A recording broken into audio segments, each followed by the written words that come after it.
News, వాస్తవాల ప్రతిబింబం. Welcome to be news. Ambedkar Konaseema జిల్లా ముమ్మడివరం నియోజకవర్గం ఆయపోలవరం మండలం గోగుల్లంక బైరోలంక గ్రామంలో అక్రమ రొయ్యల చెరువుల తవ్వకాలు. ఈ రెండు గ్రామాలకు చెందిన వందలాది ఎకరాల డి పట్టా భూములు, వీటికి ఆనుకొని ఉన్న మడ ఫారెస్ట్ భూములు రొయ్యల చెరువులుగా తవ్వేస్తున్న అక్రమదారులు. అంబేద్కర్ కోనసీమ జిల్లా ముమ్మడివరం నియోజకవర్గం ఆయపోలవరం మండలం గోగుల్లంక బైరోలంక గ్రామంలో అక్రమ రొయ్యల చెరువుల తవ్వకాలు. ఈ రెండు గ్రామాలకు చెందిన వందలాది ఎకరాల డి పట్టా భూములు, వీటికి ఆనుకొని ఉన్న మడ ఫారెస్ట్ భూములు రొయ్యల చెరువులుగా తవ్వేస్తున్న అక్రమదారులు.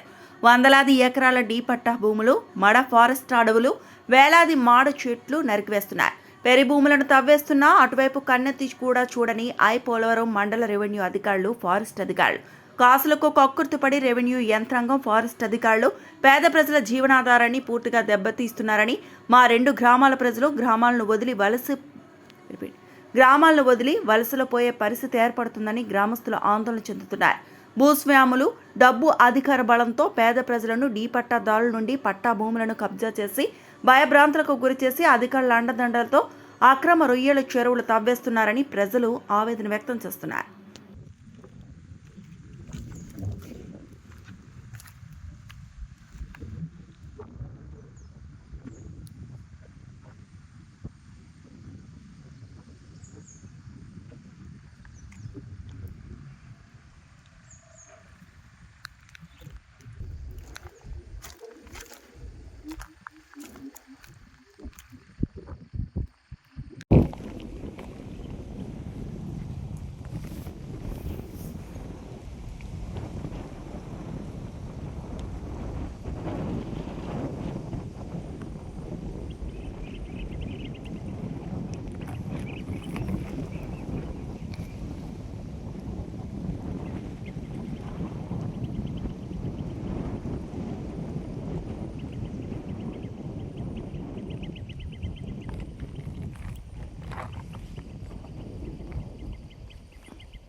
ముఖ్యమంత్రి చంద్రబాబు పర్యటనను విజయవంతం చేయాలని ఎమ్మెల్యే బండారు సత్యానందరావు అన్నారు.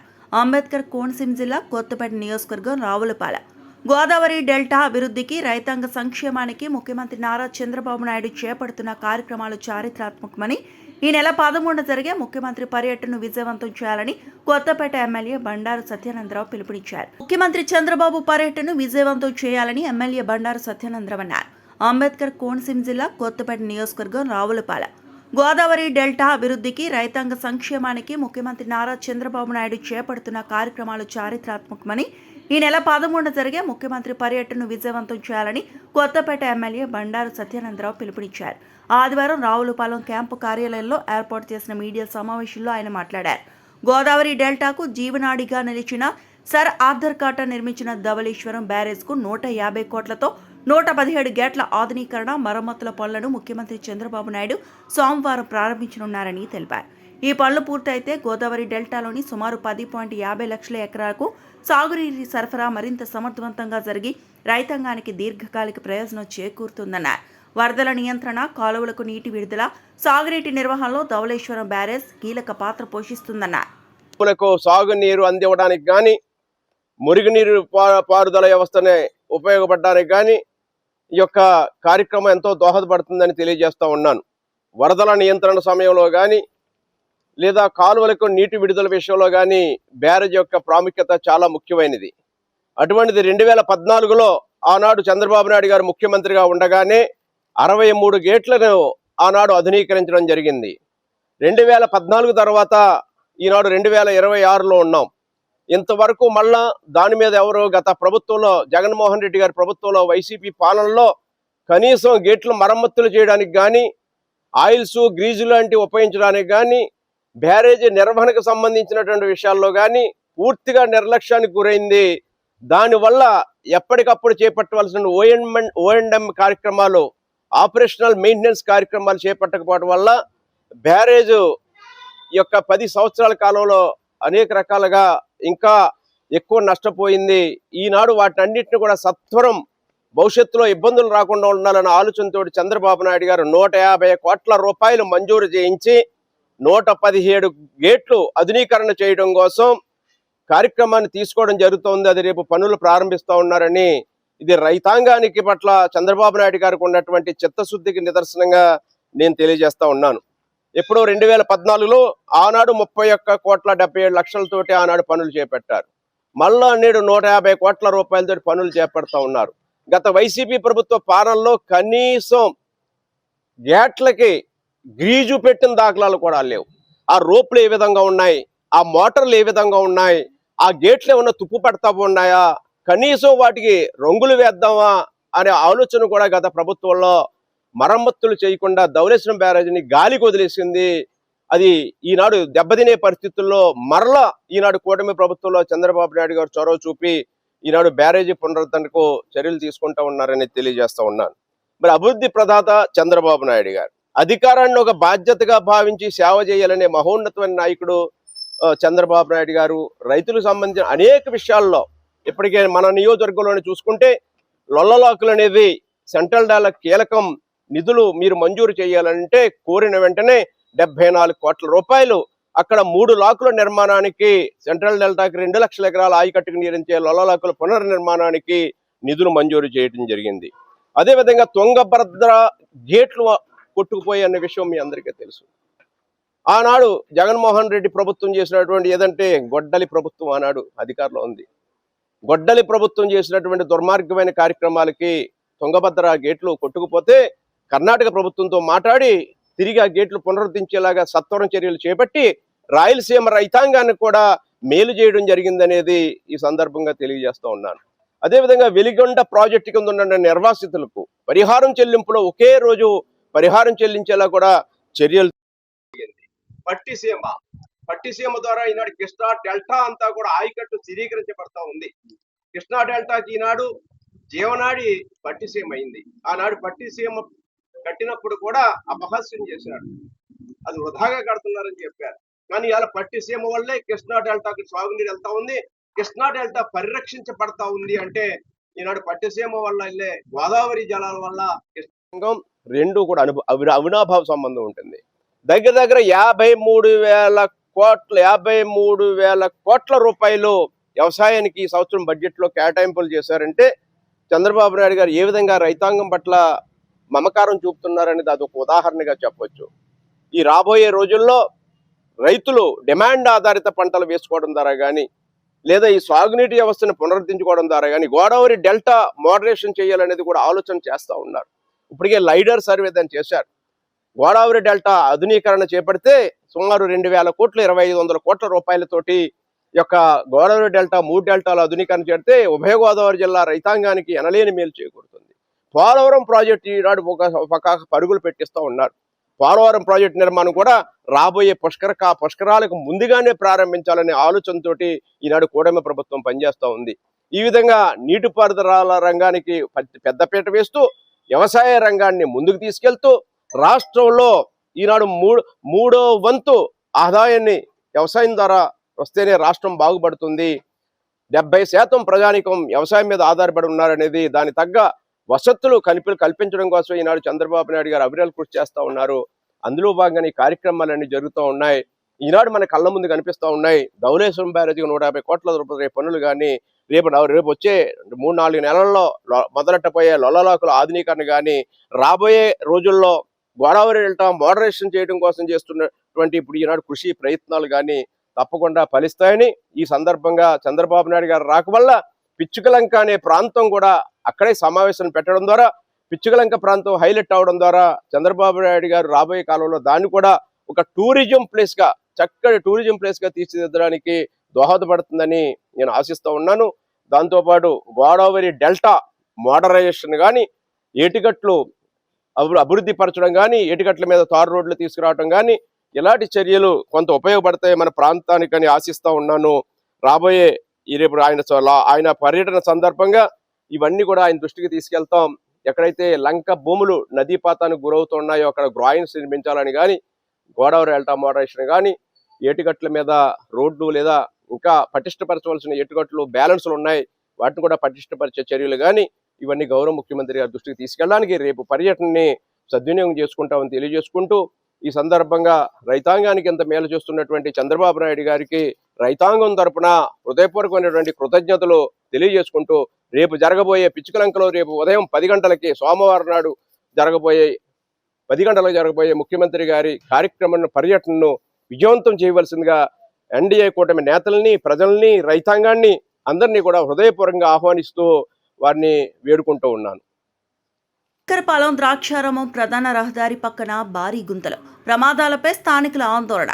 కాకినాడ జిల్లా తాళరేవు మండలం శంకరపాలెం నుంచి ద్రాక్షారామం వెళ్లే ప్రధాన రహదారి పక్కన సెల్ టవర్ కి సంబంధించిన వారు భారీ గోతులు తవ్వి వదిలేయడంతో స్థానికులు తీవ్ర ఆందోళన వ్యక్తం చేస్తున్నారు. శంకరపాలెం ద్రాక్షారామం ప్రధాన రహదారి పక్కన భారీ గుంతలు, ప్రమాదాలపై స్థానికుల ఆందోళన.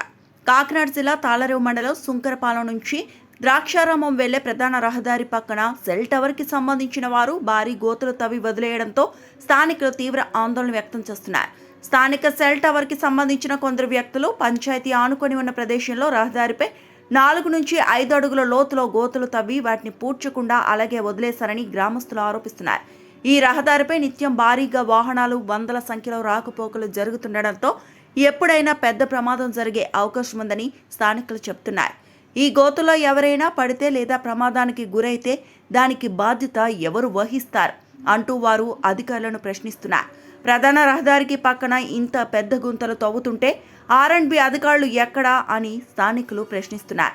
ప్రాణాపాయం కలిగించే ఈ గోతులను వెంటనే పూడ్చి రహదారిని సురక్షితంగా మార్చాలని స్థానికులు పంచాయతీ అధికారులను మరియు సంబంధిత శాఖ అధికారులను డిమాండ్ చేస్తున్నారు.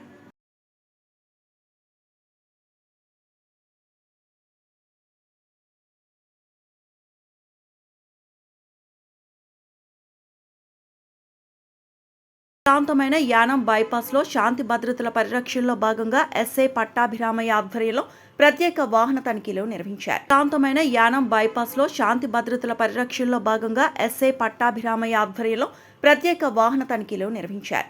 ఈ సందర్భంగా బైపాస్ మీదుగా ప్రయాణిస్తున్న పలువురు వాహనాలను ఆపి పత్రాలు, భద్రతా నిబంధనలు పరిశీలించారు.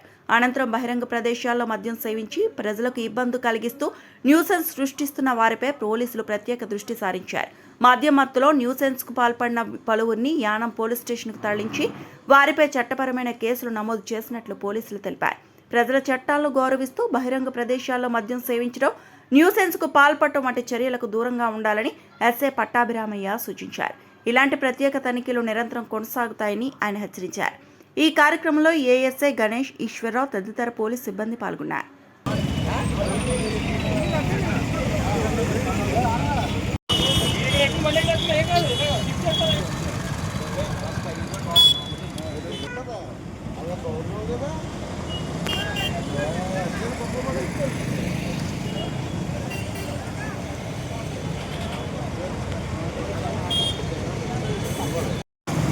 ఈ వార్తలంతటితో సమాప్తం.